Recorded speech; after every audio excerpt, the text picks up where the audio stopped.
morning, everybody. Today is October 8th. Before we begin, I'd just like to start with our land acknowledgement and respectfully acknowledge that we are located on Treaty 6 territory, a traditional gathering place for diverse Indigenous peoples, including the Cree, Blackfoot, Métis, Nakota Sioux, Iroquois, Dene, Ojibwe, Saulteaux, Anishinaabe, Inuit, and many others, whose histories, languages, and cultures continue to enrich our vibrant community. So I'm just delighted to introduce today's presenters. So most of you will know Dr. Finlay McAlister, who's professor in the Division of General Internal Medicine. He's an alumnus of the University of Alberta, has attended on the General Internal Medicine clinical teaching units and heart function clinic at the University of Alberta since 1994. He's former president of the Canadian Society of Internal Medicine, and he's currently the scientific director of the CIHR-funded Alberta Strategy for Patient-Oriented Research Support Unit, or SPORE. Dr. Lynora Saxinger is associate professor in the Division of Infectious Diseases. She trained at the University of Saskatchewan, as well as the University of Alberta, and had fellowship time at Harvard University and University of Zimbabwe. Her clinical portfolio and ID includes HIV, HCV, tropical medicine, and antimicrobial stewardship, and is based at the University of Alberta Hospital. She has a variety of roles in the faculty and within AHS as medical lead of antimicrobial stewardship, Northern Alberta, and currently is co-chair of the scientific advisory group for the COVID-19 Emergency Coordination Center. So with that, I'll hand it over to Dr. McAlister to present COVID-19 update number 2, the numbers. Great. Thanks, Norman. Okay, great. Okay, so I'm just going to show you a little slide. So I'm going to do the first 30 minutes or so and just kind of fly by at 35,000 feet and give you a picture of the COVID numbers worldwide, Canada, and Alberta, and touch on the first 6 topics here. And then Lynora is going to take the meat of the presentation in the last 20 minutes and talk about some new evidence on emerging COVID therapies. So first, I'd like to acknowledge the work that's been done by the analytics staff within the Alberta SPORE Support Unit. So particularly Grace, Majid, and Jon, and Eric, and Jeff, and also the work for some of the Ontario data I show you today that came out of the Institute for Clinical and Evaluative Science with our collaborators listed on that slide. So we know that as of October 5th, there's been more than 236 million cases that have been confirmed COVID. And of course, that's only confirmed cases. There's probably far more unconfirmed. And in Canada, more than 1.6 million cases. And the traditional heat map from Our World in Data, great website to depress yourself every night. So the first question that came up when COVID arose is as who is at risk of getting infected with SARS-CoV-2. And actually, a huge amount of work in the past year, and it's impressive the amount of science that's gone on into COVID. And studies such as this one, this is probably the best one I could find, actually looking at risk factors for community dwelling individuals. So we know that being in long-term care, being very elderly is a risk factor, but in the community as well, the older you are, if you're a male, if you have certain clinical conditions, things like diabetes, chronic kidney disease, cardiac disease, you're at higher risk. People in urban areas, until recently, were at higher risk than rural dwellers. And the important point I want to drill down to is that COVID has really brought up the kind of racial and socioeconomic inequities in medicine, because visible minorities and those who live in socioeconomically deprived regions have higher risks of catching SARS-CoV-2 and going on to develop full-blown COVID. And this is actually a Canadian study, Ontario data, looking at 25,000 people who were positive between March and June 2020. And it looked at really just the social economic determinants of catching COVID. And I want to show you this slide in particular, which emphasizes that if you look to the far right of the slide on the fully adjusted models, that really the risk is highest for catching COVID if you're an essential worker, if you had limited educational attainment, which of course is a proxy for economic or income level, and then the number of people who lived in your dwelling. More people in the dwelling, higher risk of catching COVID. Now, it's fine to say, well, there's socioeconomic disparities in the risk of catching COVID, but where the rubber really hits the road is when you look at data like this. And so this is Ontario data again, And this is, if you look to the left of the screen, that's the risk of catching, being diagnosed with COVID. If you live in a quartile 1 area, so those are the most affluent, least ethnically diverse regions, and quartile 4 are the least affluent, most ethnic diversity. And then the histogram boxes are the number of clinical risk factors you have. So more clinical risk factors, more risk of catching COVID. And if you live in a lower socioeconomic status neighborhood, much higher risk. And the important thing to note here is after Ontario brought in broad lockdown, you can see that the risk of COVID dropped markedly in the affluent neighborhoods. And really, whether you had clinical risk factors or not, clinical comorbidities didn't make a difference after lockdown. But in the least affluent, most deprived areas, most ethnically diverse, there was still increased risk of COVID, and particularly those people with clinical comorbidities. So lockdown works. But as pointed out by Dr. Jagadith Hiramath, who's the Chief Medical Officer of Health in Mumbai, lockdowns are really a privilege, and not everyone can afford to stay home or could afford to stay home during lockdowns. So the second question that comes up is, if you're infected, what's your prognosis? Well, your prognosis really depends on what part of the world you live in. So for this, we'll drill down to Alberta data, and this is looking at, for the first 3 waves, so up to June 30th, 2021, the COVID outcomes within 30 days of testing positive. So about 4% of Albertans who tested positive were hospitalized, about 1% ended up in the ICU, and about 1% died. And of course, as we all know, there's a very strong age gradient, that the older you were, the more likely to be hospitalized or die. And a little later on, I'll show you some of the 4th wave data. So as of earlier this week, according to our world data, there's been nearly 5 million people who've died worldwide with COVID. And in Canada, that's 28,054 confirmed cases. So again, confirmed, so people who tested positive for COVID within 14 days of dying. So what's the COVID case fatality rate? Well, really the COVID case fatality rate depends on how much testing you do in the community. So you can see estimates that are all over the place in the literature. So Yemen's reporting case fatality rates of 20%, Singapore case fatality rates of 0.01%. But if you look at Canada and the United States, we're both relatively consistent at about 2% case fatality rate. Again, that's not the same as saying if you have COVID, you have 2% chance of dying. That's the case fatality rate. So that's the number of confirmed deaths from COVID divided by the number of confirmed swab positives in the community. So if we look at the predicting an individual's risk of having a bad prognosis with COVID, actually probably the best estimates are available on the qcovid.org website. And this is a living risk prediction algorithm, so it continually updates. It's now got data from over 9 million individuals who have had COVID in several countries, mostly the NHS. And we see they have a number of charts like this, and they actually have an algorithm you can download and work out for individual patients. And looking at down here, all the various clinical risk factors that increase your risk of having a bad outcome if you are infected with SARS coronavirus 2. And again, I want to emphasize there are ethnic differences, and there are differences by material deprivation score. So more deprived or less affluent neighborhoods, more ethnically diverse neighborhoods demonstrate higher risks of poor outcomes with COVID. There are actually even apps for predicting an individual's risk. This is one app that I just show because it's based on 7 million patients from 13 countries. It's called the Seek Cover app.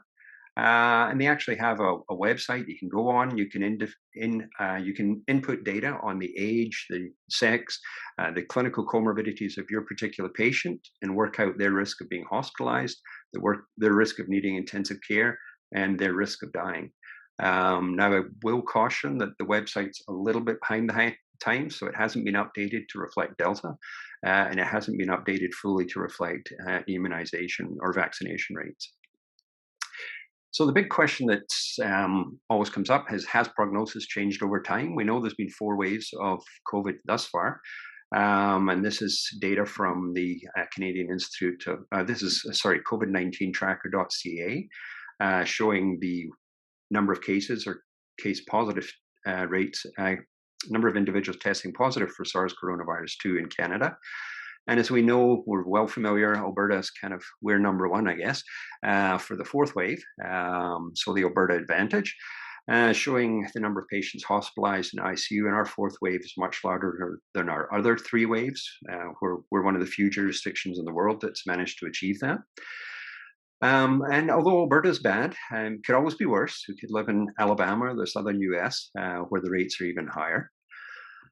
So let's drill down a little bit into the Ontario and the Alberta data. So this is looking at everybody who tested positive for SARS coronavirus in the first 3 years, the first three waves, sorry. So up to June 30th, 2021.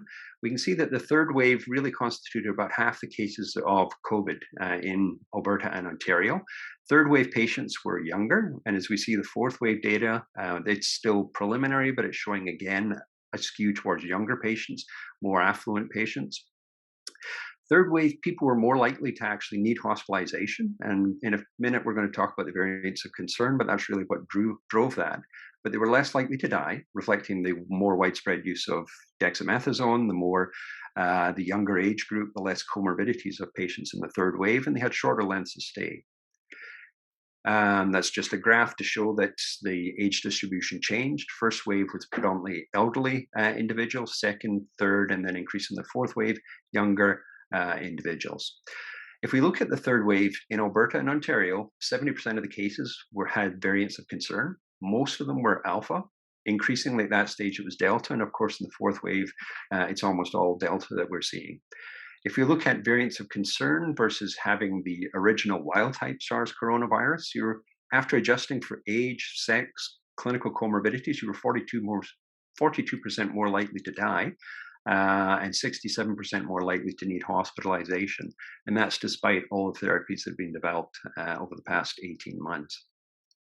If we drill down to Delta in particular, so this is data that's still under review, but it's Alberta data with some Ontario data, looking at 3,700 patients who had Delta. So this was our first 3,700 Delta cases. 2.1 odds ratio for dying, so more than double the risk of dying, and 120% increase in the risk of needing hospitalization. And I just want to show that although the hospitalization rates were about 5% overall for COVID, in patients with Delta, the hospitalization rates are actually 8%. And the death rates, although they had been dropping from first to third wave, have actually increased in the fourth wave. And I think that reflects what we all know already. This is some data that David Fisman and Ashley Tuitt published. It actually came out in CMAJ on Wednesday, which kind of unfortunately scoops our Alberta data, but it actually shows the exact same pattern. Hospitalization risk, 2.08. We found 2.10 in Alberta. Death rate, we found 2.20 in Alberta. They found 2.32 in Ontario. So Delta infections are definitely, no question, more severe. This is some data from Scotland, a larger number of cases, again, to illustrate that patients who are catching Delta in the third and fourth wave, 70% of them have no comorbidities. It's more common in the most affluent quintile. It tends to be younger patients. And in Scotland, the hazard ratio for hospitalization was 1.85. So almost the same doubling that we've seen in Alberta and they saw in Ontario. And I'd just like to point out that the vaccine, they had a higher penetration of vaccination earlier, which probably accounts for the slightly lower risk of hospitalization. But vaccination works very well for preventing hospitalizations and death from even the Delta variant of concern. So what's the impact of vaccinations? Well, until 2 weeks ago, we actually couldn't get access to the vaccination data from Alberta Health, except under ministerial order. 2 weeks ago, they told us we could have the data. We had a request that was sitting in ethics, ready to go, and we put it in. I think they told us at 9 o'clock we could have the data. We put the request in at 9:30. We don't have the vaccination data yet, but this is from Alberta Health's own publications, and this is looking at Alberta data over the past 4 months and demonstrating very clearly, as we all know, the fourth wave is really a pandemic of the unvaccinated. But there's still a substantial number of vaccinated individuals catching COVID, needing hospitalization, needing ICU, and unfortunately dying. And of course, again, that's age dictated. This is Alberta data looking at the effectiveness of vaccination, and particularly I'll draw your attention to the bottom table here, and looking at the effectiveness against the Delta variant. So if you've had double vaccination, then you're 85% protected against hospitalization, ICU, or death if you catch the Delta variant. So not 100%, but pretty good. So now I want to go to something rather looking beyond just COVID itself. So Darren Lau and I had published a paper in Canadian Journal of Cardiology, and Darren actually created this table. It's a very nice table, looking at our estimate as to what was going to be the primary impact of the COVID pandemic on healthcare. And we thought that was going to be bad. We didn't actually anticipate 4 waves, but live and learn. But we thought the secondary impact was going to be even greater. So the secondary impact is all those patients with chronic disease management that's been delayed or deferred, cancer screening, cancer surgeries that weren't done, etc., or cardiovascular procedures. And then, of course, the tertiary impact from all the socioeconomic blowback from people being locked down or unemployed.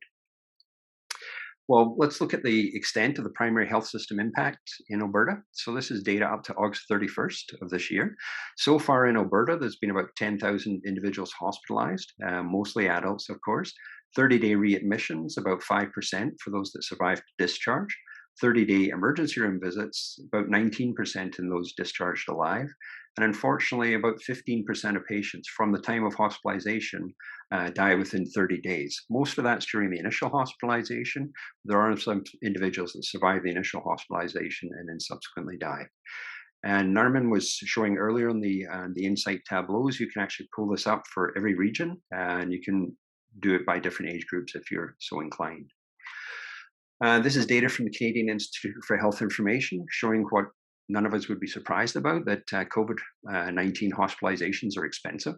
They're 3 to 4 times more expensive than an admission for flu or even pneumonia.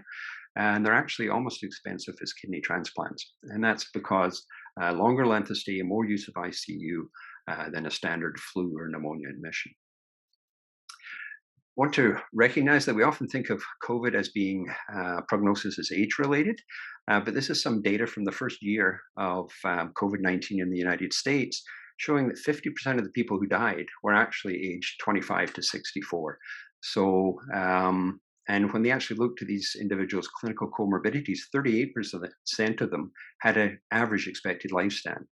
So of the 500,000 Americans who died in the first year of COVID, they actually lost 6.6 million quality adjusted life years. So that's a huge impact, predominantly affecting middle-aged and younger individuals. So let's look at the expected deaths and then the excess mortality. So every country has got data like this. This is the Canadian data. This comes from Stats Canada. The blue line here is the expected mortality rate per week in Canada based on the prior 5 years. And then the black is showing you 2020. So in 2020, with the first wave and the second wave and the third wave, there was excess mortality. So the excess mortality is all those individuals there that died more than the expected average. Now, what did they die of? Well, we won't really know till November 26, 2021, because that's when Stats Canada releases the data on causes of death. But I want to show you a really cool study that was done in Ontario, really smart group that came up with this. And they actually looked at cremation forms. About 70% of people who die in Ontario are cremated. Unlike the death certificates and the mortality files that Stats Canada compiles, cremation forms have to be submitted within 6 weeks, and they have to be signed off by the medical examiner. So what they're able actually to do was to look at the number of cremations on average in Ontario per week over the course of the year, the first year of the pandemic. And then they were able to look at, so that's the blue line here. The red line here is the number of cremations that actually happened in Ontario. So you can see excess cremations, again, correlating with the first, second, and third waves. And the other thing that's interesting is about half of these deaths didn't have COVID-19 listed anywhere on their death certificate. So 13% excess mortality in Ontario in the past year, only about half of it related to COVID. The other half, to be announced. So after November 26, we'll have the data from StatsCan. Preliminary data does show there's been a big upswing in cardiovascular deaths and a big upswing in accidental overdose and alcohol-related deaths. So opioid epidemic, etc. This is some data from the United States. They're a little faster in getting their causes of death. They had a 23% excess mortality rate. And interestingly, they found, again, those same ethnic and socioeconomic disparities. So I just want to go over some pandemic surprises that the data has thrown up that I think aren't really surprises when we think about it.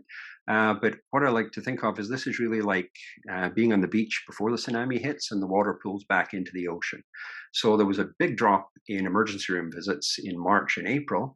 And if we actually look at Alberta data, this is from NACRS or from CAI, showing here's the 2019 baseline rate of emergency room visits in Alberta, huge drop in March 2020, but it never actually recovered back to where it was. And even as of December 2020, we're still running about 1/3 less patients coming through the emergency room than previously in prior years. This is data from the United States showing the exact same thing, a drop in hospitalizations for multiple causes, myocardial infarct, strokes, heart failure, COPD, even appendicitis. So patients disappearing.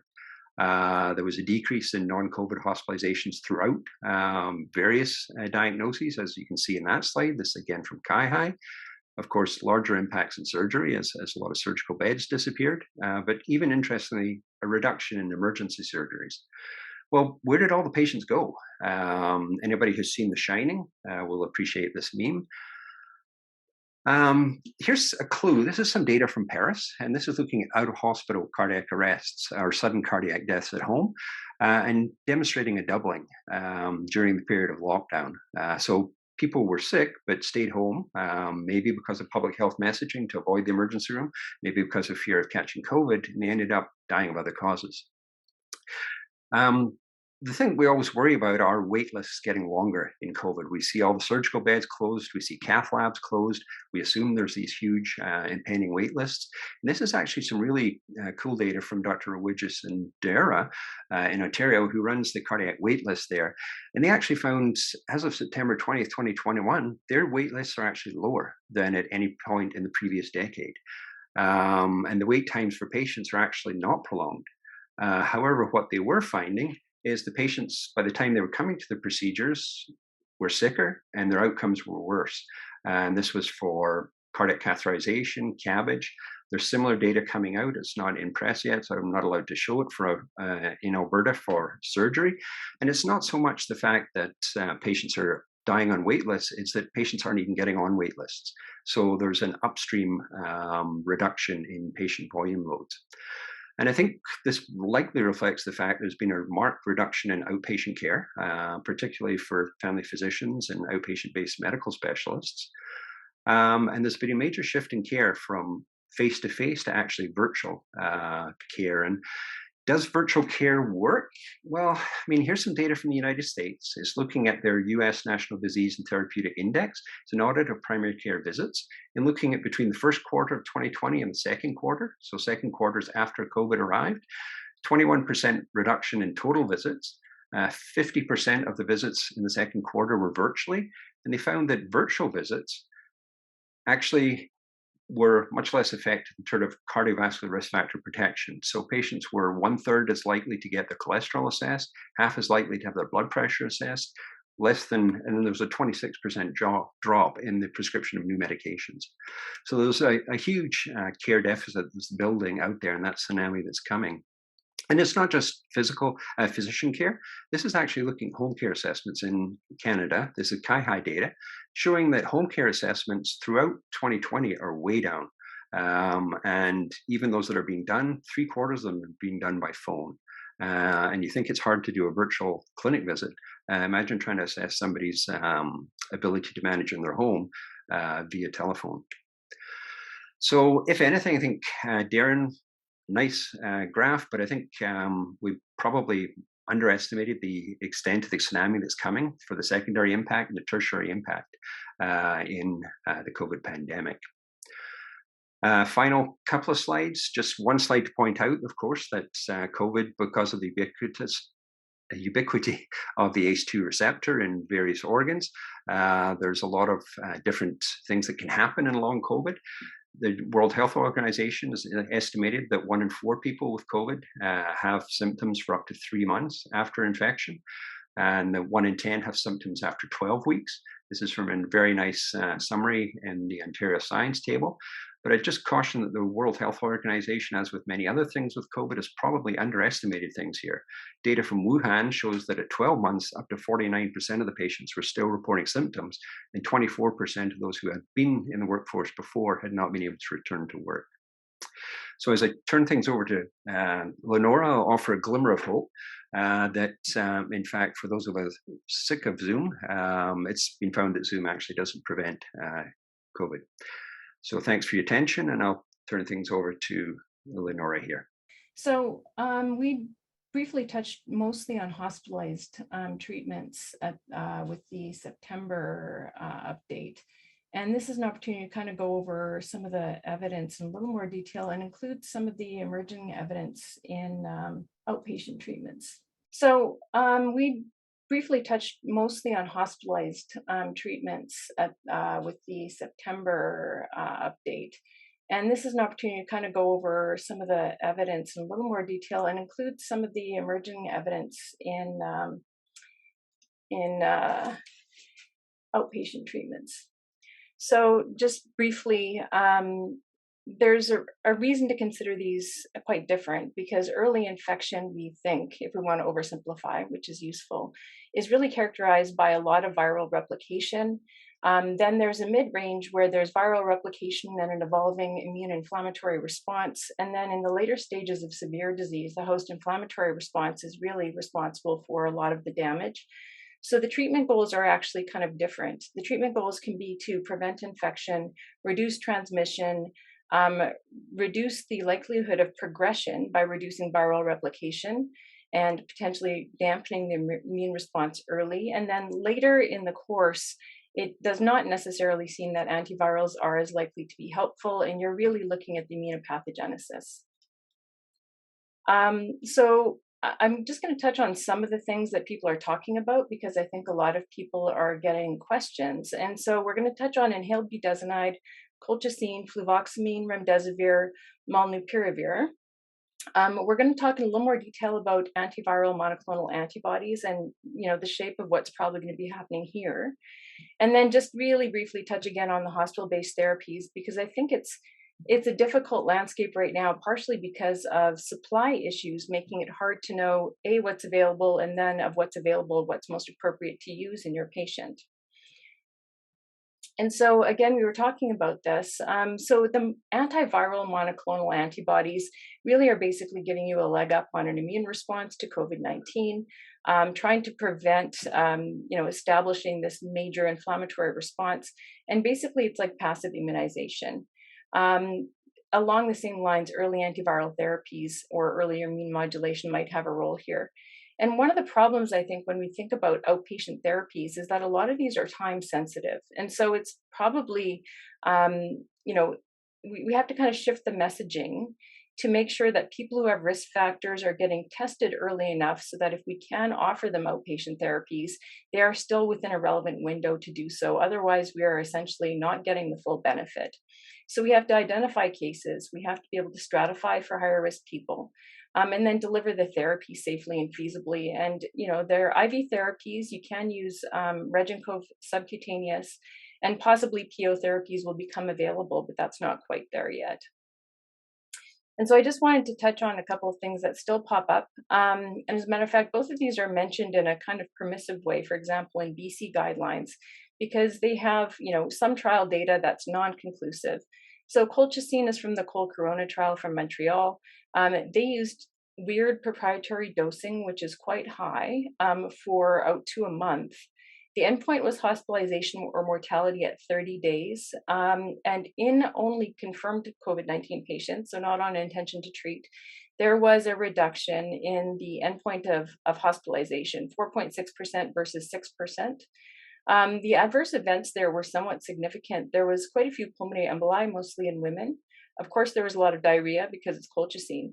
They didn't actually say what the hospital visits, they only said COVID-19 hospital visits. They didn't count the other hospital visits in that total. And I would also say that, looking at the data carefully, it looks like a lot of the benefit there was actually in men. So there are ongoing trials of colchicine, and it's not really considered prime time in any guidelines. Mostly it is considered under investigation. Likewise, inhaled budesonide. The STOIC trial was done in Sweden. It was mostly younger people, mostly quite well. They'd had symptoms for less than 7 days. It was a phase 2 small trial. And usual care versus budesonide appeared to result in a decreased need to have a COVID-19 urgent care visit. So not fantastically strong data, but certainly an impressive change in small numbers and something that I think does deserve follow-up. Then in the principal trial, which is an adaptive randomized trial, people who were over 65 or over 50 with comorbidities, this is quite like broad because it was within 14 days of symptoms. Trial was stopped early. Usual care versus budesonide, 8.5 versus 10.3% hospitalized, so quite a high risk group. And self-reported recovery was shorter. So those are agents I think that we can keep an eye on.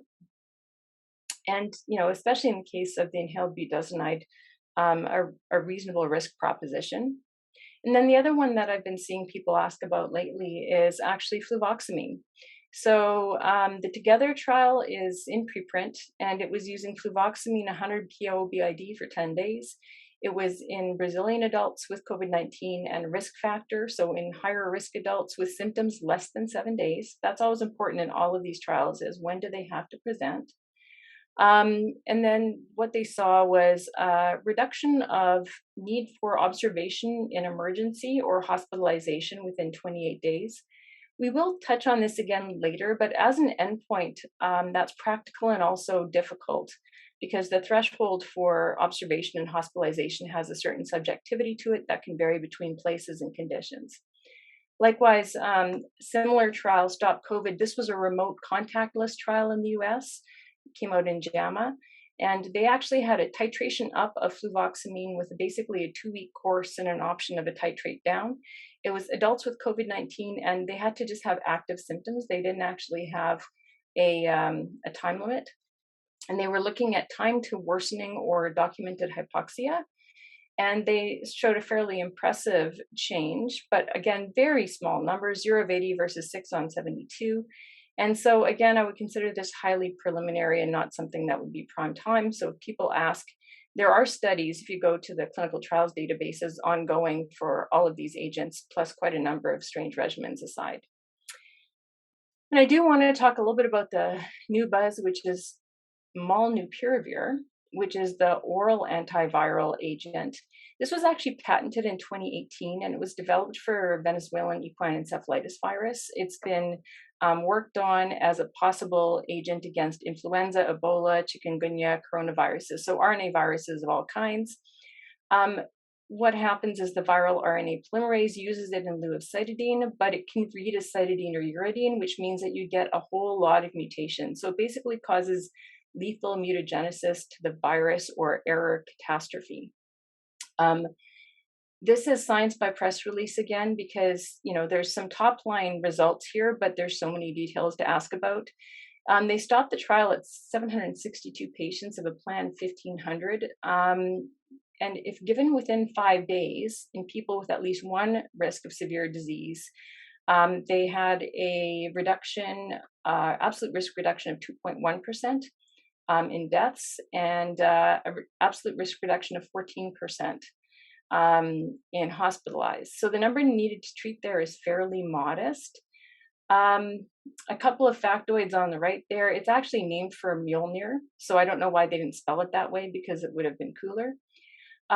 There's been a group at Harvard that estimated that the manufacturing costs, some of these medications are quite complex, but they were able to simplify this one down. It takes something like 3 steps compared to originally 10 steps, whereas Remdesivir originally was 27 steps, so they can be hard to make. But the manufacturing cost has been externally estimated to be about $18 US. It's priced apparently at $712 to the US government. Indian generics manufacturers are currently hypothesizing they can make it for $12. And I mean, I think that in today's kind of misinformation environment, we will have to be very particular around the messaging around this agent because it actually uses mutagenesis as a mechanism. This is quite novel. I mean, we actually have a lot of viral polymerase effective drugs and nucleotide analogs, but that is actually a different way to go about it. And so I think having a lot of backup information around the safety and trial data on human versus viral polymerases will be important. But, humans do not have an RNA-dependent RNA polymerase. It's just a question of whether or not the medication can be actually metabolized into something that would affect humans. So open question. I think that it does hold a lot of promise. And when you look at the reduction in hospitalization, I think that that's potentially quite important. But, as therapy complexity, cost, and scarcity increases, a lot of the agents we talk about using may be in stock or out of stock at the time we want to use them. We really do have to think about targeting it to those at higher risk for the best potential benefit. And Finlay talked about risk scoring before. And I think that that's important to be, fairly rigorous about. Our outcomes of interest in all of these trials, mortality is an obvious one. Mechanical ventilation is a fairly hard endpoint with some subjectivity, I guess, depending on resources. Hospitalization, again, there can be a lot of variabilities. If you look at trials across many countries, hospitalization rates in different settings can vary quite a bit. Length of stay is always a tough one, especially if people are being kept for treatment, but very practical. And then there's other things that are of importance, I think, from a patient point of view, like resolution of symptoms. And also something I haven't seen measured is incidence of post-COVID syndromes after different therapies, and whether there's a difference at all. I think that, clearly prevention wins on that score, but that would be something that I've not seen measured. And this is a different UK-based risk factor cohort study, which I just pulled because I wanted to show the age range and how much age can impact your risk of severe disease, and mortality, frankly. And so I think it is important to actually look at who we're looking to treat. And I'm going to start a little bit with the anti-SARS-CoV monoclonal antibody therapies. One thing to think about when we hear about these drugs, so that's casirivimab plus imdevimab, which is Regencov, and soon to be available sitravimab. There is also bamlanivimab in combination with ezivimab, but that is not super relevant for us right now, and also has more concerns regarding whether or not it's going to be effective against all potential variants and their mutations. And I actually simplified this table because basically the two agents that are most relevant for us, we would expect to be effective against current circulating variants of concern and of interest. So we don't have to worry about those right now. I just wanted to talk about the outpatient data in Regencov. This is a trial where they looked at different dosing, and it was both IV dosing. Symptom onset within 7 days for this trial, risk of severe COVID, and the COVID-related hospitalization or all-cause death in this trial was 1% versus 3.2%, or 1.3% versus 4.3%. So fairly similar relative risk reduction between those two arms. And so the 600 dose is the one that most places are using. And that seems like it's, not huge numbers, but if you actually inflate that out to a large population, that could be significant. These are, however, intravenous or potentially sub-Q. And so there are a lot of considerations about how to actually get these to outpatients. Sitravimab is the Comet ICE trial. So this is aged more than 18 with more than one comorbidity, or age more than 55 regardless of comorbidities. So they just kind of went, if you're 55 or older, you're old and at risk. And the onset of symptoms less than 5 days before enrollment, all-cause hospitalization or death, very similar, in fact, to the other trial. So it's 1% in standard of care arm versus 7%, which was relatively high in the placebo arm, with an 85% relative risk reduction. And again, the number needed to treat is not super high. I think that it's important to note that in both of these trials, most patients actually got their treatment within 3 days of symptom onset. Whereas here, occasionally, there's times where you don't even get the test result within 3 days of symptom onset because people haven't sought care yet. So when we look at the risk factors that have been studied for antiviral monoclonals in outpatient use, they kind of commonly include age, obesity, diabetes, cardiopulmonary disease. So that's common across all of them. the FDA did a recently interesting thing where they actually pointed out that the trials did not consider some risk factors for progression. And so they identified and highlighted immunocompromising conditions or immunosuppressive treatments. A high BMI is a sole risk factor, renal disease, pregnancy, race, ethnicity, and also there's a bit of a typo thing there, but younger people, so age 12 plus with medical complexity. So very medically complex kids are also seen to be high risk. And so when we're looking at how that's being used in the US, they are considering some of these other risk factors, but they're not highly prescriptive about it. The World Health Organization gave a conditional recommendation for Regencov, and basically, in the absence of credible tools to predict risk, typical characteristics include lack of vaccination, older people, those with immunodeficiencies or chronic diseases. So again, it's kind of a gestalt, people that you expect to do poorly.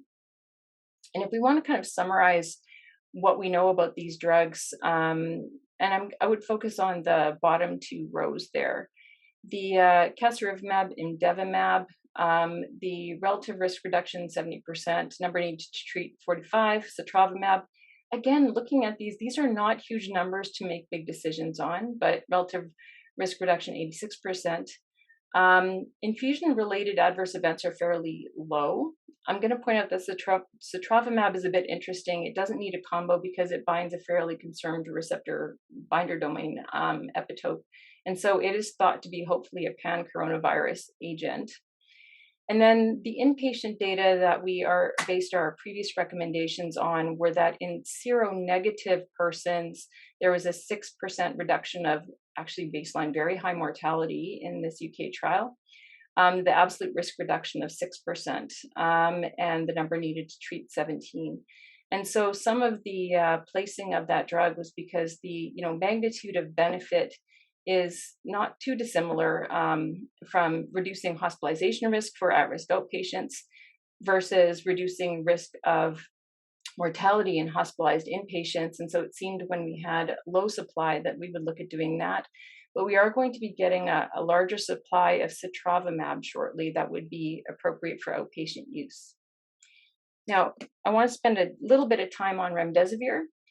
Remdesivir has been confusing from the get-go. The initial Act 2 trial was, decent size, but not huge. And it did suggest that there was improved time to recovery, no statistically significant difference in mortality, but a potential trend, and benefit appeared to be greatest if less than 10 days of symptoms. So this was seen in different ways in different places, resulting in guidelines incorporating Remdesivir in the US, but not recommended by the World Health Organization. The interim results from the Solidarity adaptive trial on Remdesivir basically showed no difference in in-hospital mortality at all, and actually a worse outcome for those with mechanical ventilation, and no real change in the need for new mechanical ventilation. And, if you look at the data, there was, you start to wonder if there might be some small benefit in some at-risk individuals. But again, it just seemed like if there was benefit, it was kind of buried in subgroups, and it was hard to tell who might best benefit. Now, we've been waiting for updated CATCO and Solidarity data. Well, we've been waiting at ID Week, which was a week or two ago. There was a conference presentation where they had outpatients who received 3 days of Remdesivir within 7 days of symptom development. And it actually showed results not dissimilar from those of antiviral monoclonals, with a pretty reasonable looking number needed to treat. I haven't seen more details about that, but we'll be watching for that. And then on the other side, again, looking at hospital, the Discovery trial, which was, I think, in Annals, a pretty decent number of patients. They didn't see a benefit for people who had symptoms. They presented mostly late, started mostly late, more than 7 days. They started a median of 9 days after onset. Most of them were also on steroids. So if there was an effect, it might have been kind of hidden by steroid use. There was a signal that it might have delayed the need for new mechanical ventilation or ECMO. So we're still getting all this Fencity data, but when we look at what happened in that Discovery trial, you can just see that the green bars mean that the patient is doing well, And the control versus remdesivir, there's some differences along the way, but between baseline and day 29, there's not a whole lot of difference between those groups. And it's challenging because we're using the WHO ordinal scale on hospitalization and basically need for oxygen. But thresholds for some of those things can vary between settings. Harder endpoints like mortality benefit, I think, are things that people like to look at, and reduced mechanical ventilation, but you need very large trials for those. And timing can still be important because early does seem better, at least conceptually and in some, but not all data. And concurrent therapy also makes a difference. And I mean, at the moment, we're really talking about for patients on oxygen, they get steroids plus. And so this is talking about the plus. So and I was hoping that we'd actually have the Solidarity and CATCO Remdesivir data to update. There's been quite a lot of delay, which is causing angst amongst investigators on these trials.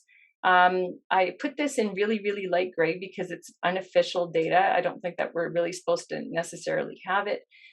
And this is a subgroup secondary endpoint analysis, which suggested possible reduced need for mechanical ventilation across oxygen, high flow oxygen, and non-invasive positive pressure ventilation groups. So the overall early data review also is said to show a potential small mortality benefit in patients on oxygen, but not in ventilated or patients not needing oxygen. So only for those patients in between. So the current AHS recommendation, which is new for remdesivir use, is to use a 5-day course. There's reasonable data on 5 versus 10 days with patients who are not invasively mechanically ventilated and are presenting with acute COVID-19, either at admission or acquired in hospital, or are immune compromised. And we're using what we've been using as our standard severe immunodeficiency definitions there. And theoretically, this would still be most useful earlier within the course of treatment. So summary, non-hospitalized. If you want to reduce hospitalization, potentially the MABs might help. All the trials are less than 1,000 patients. Most of them cost over $2,000 a course. And in most studies, there's operational challenges because you want to get it into people at 3 to 5 days at the latest. Molnupiravir, preliminary data, press release only, potentially quite promising. Timeline of use, somewhat unclear, although a lot of doses have been pre-bought. Vaccination, all the trials are over 20,000 people. There's 2.72 billion people fully vaccinated worldwide. Looking at risk reduction and the dollars per dose, it's actually quite cost effective. And the effect, lastly, is not just for the current time, but it's likely for 1+ years. And if we do a thought experiment on 1,200 daily cases, which is what we've been running a lot lately, Delta, about 5 to 6% of confirmed cases. If we look at, a 90% relative risk reduction for all of these drugs, we would be looking at 6 to 7 rather than 60 to 65 cases hospitalized daily. When we look at Alberta, currently about 75% of those hospitalized have one or more risk factors, so would be potentially candidates for these outpatient treatments. So if we look at the cost of treating 900 people to reduce hospitalizations, it's about $2 million a day for MABs, and this is very rough. For Molnupiravir, it would be $500,000 to $750,000 a day for that day of cases. For vaccination in 1,200 people, knowing that that actually has a prolonged effect, it would be $3,000 to $50,000 per year, roughly. So it does look like vaccination wins. We talked about this a little bit, and I do need to speed up, but if patients need oxygen, they should get dexamethasone. And if remdesivir is around, currently we are suggesting to give it, and we will update this with the data that emerges. If people have progressive respiratory failure or are early in ventilation, so just have been ventilated within the last 24 hours, tocilizumab would be what you would choose if it's available. We are having supply issues with this, and that's on top of steroid. Remdesivir can be used in that setting too. And for patients on mechanical ventilation, dexamethasone, tocilizumab if it's early, and there's no role for remdesivir. And across all of these groups, if someone's presenting quite early, there's a possibility that Reg-and-Cove might actually help if they are seronegative. So that was it for me. Thank you, Lynora. That was a fantastic presentation. We can see that, sort of the costs and the implications of hospitalization. So we wanted to get that piece in about outpatient treatment. So I have sort of pushed Lynora a little bit and asked her what the possibility of getting some of these treatments available real time is, whether, it's patients that are discharged to virtual hospital on oxygen, or there's now, sort of work being done on giving monoclonal antibody as an infusion as an outpatient. Can you just update us on that, Lynora? To Sure. keep people out of hospital, I mean. So this had not actually come up in our discussion when we were talking about remdesivir, but if there's a possibility that patients who would, ordinarily be kept in hospital are stable enough to be treated as an outpatient, we would have to look at processes to allow that 5-day remdesivir course to follow the patient. And currently that's not something that I'm aware is set up, but I can take it away and ask for it, because if patients are going on home hospital follow up on a little bit of oxygen to see them through, I think that is a very reasonable thing to do. So I think I just want to make sure that the processes and the potential need are set up. It looks like someone's actually been doing that, and it must be done through hospital pharmacy, but I'm not sure if all sites have actually considered that possibility. So we could just try to check into it across the zone. For the outpatient treatments, the most relevant one supply-wise is going to be sotrovimab, because we're expecting several hundred courses to become available. Each zone is supposed to come up with a process at how it will be delivered. Some places are mostly looking at paramedic home delivery. The questions about how you identify the patient early enough and how to risk stratify the patient, I think, is something that the details are going to be very, very important. And then the risk stratification, I think, trying to make sure that's equitable is going to be also a really big concern.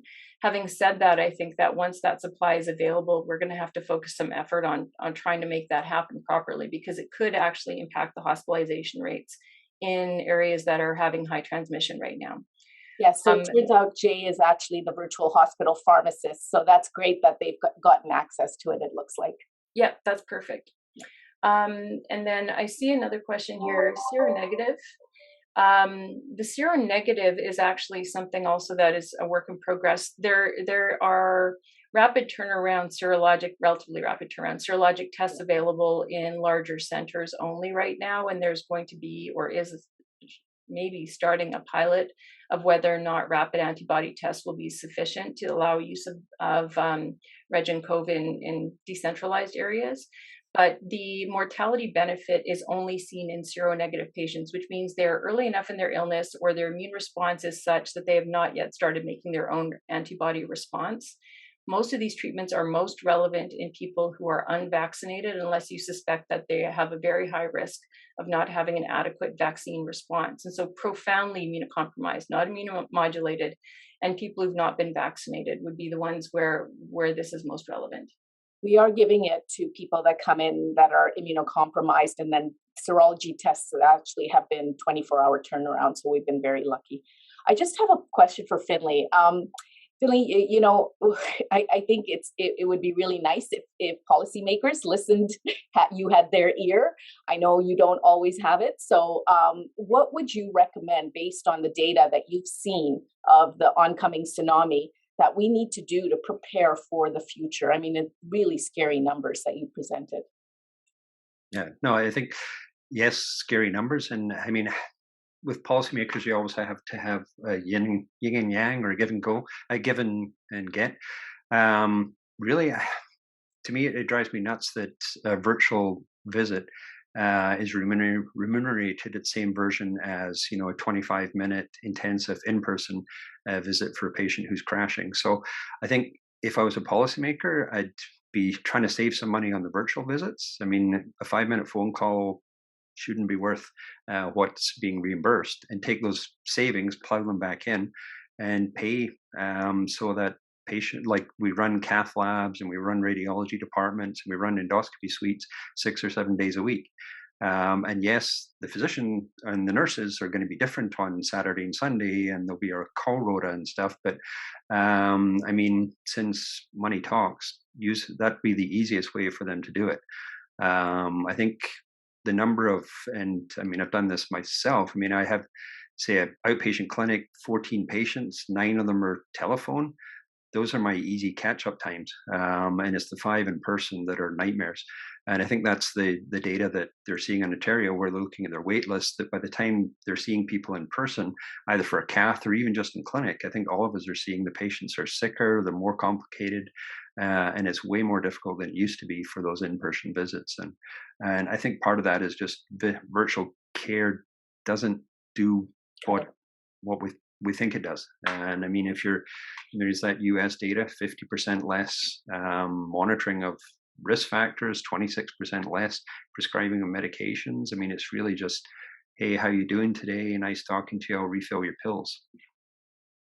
And then you send them lab requisitions. And for a while, as you know, we couldn't even get outpatient labs. They were being sent away. So there were some mistakes made that need to be addressed. Definitely a strong argument for not going forward with the Z codes at the end of the year. Oh, definitely.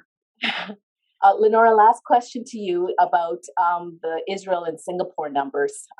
Despite the impressive vaccine rates, we're still seeing those high positivity rates. Any comments on that before we end? Yeah, I mean, there's been a lot of kind of fear around dose 3 need. And I think that we have to recognize that the way vaccines were rolled out were very different between places. And places that adhered very strictly to a short interval between dose 1 and dose 2, like Israel, they might have slightly increased risk of waning. And there's a few kind of epi-math issues with the way that data has been presented as well. I think that, at the end of the day, for me, when I'm looking at the vaccine effectiveness, I like the fact that we have our own dashboard where we actually have every single positive case that occurs in someone who's been documented to be immunized in Alberta pops up in a dashboard. And so I can look at that daily and make sure and you can filter it by which drug. By which vaccine. And so I think that, the context matters, and that it is important, especially with different variants and everything else, to really look at the most relevant data for our situation. And at the moment, I don't think that there's much concern regarding an imminent need for dose 3 in the majority of the population, except for immunocompromised and more elderly people or frail people. Although that does have to be watched very, very closely. And it is, in fact, being watched very, very closely. Okay. So with that, we will end. On behalf of the department, thank you, Finlay and Lynora. That was outstanding. We obviously still have a little ways to go. So I think it's important information. We'll try and summarize some of that information that Lynora presented on a one-pager and just put it up on our websites if possible. And so next week we have our Wenzel Sherbaniak Founders Lecture. So look forward to seeing you all. Have a wonderful Thanksgiving and stay safe, everybody. Take care.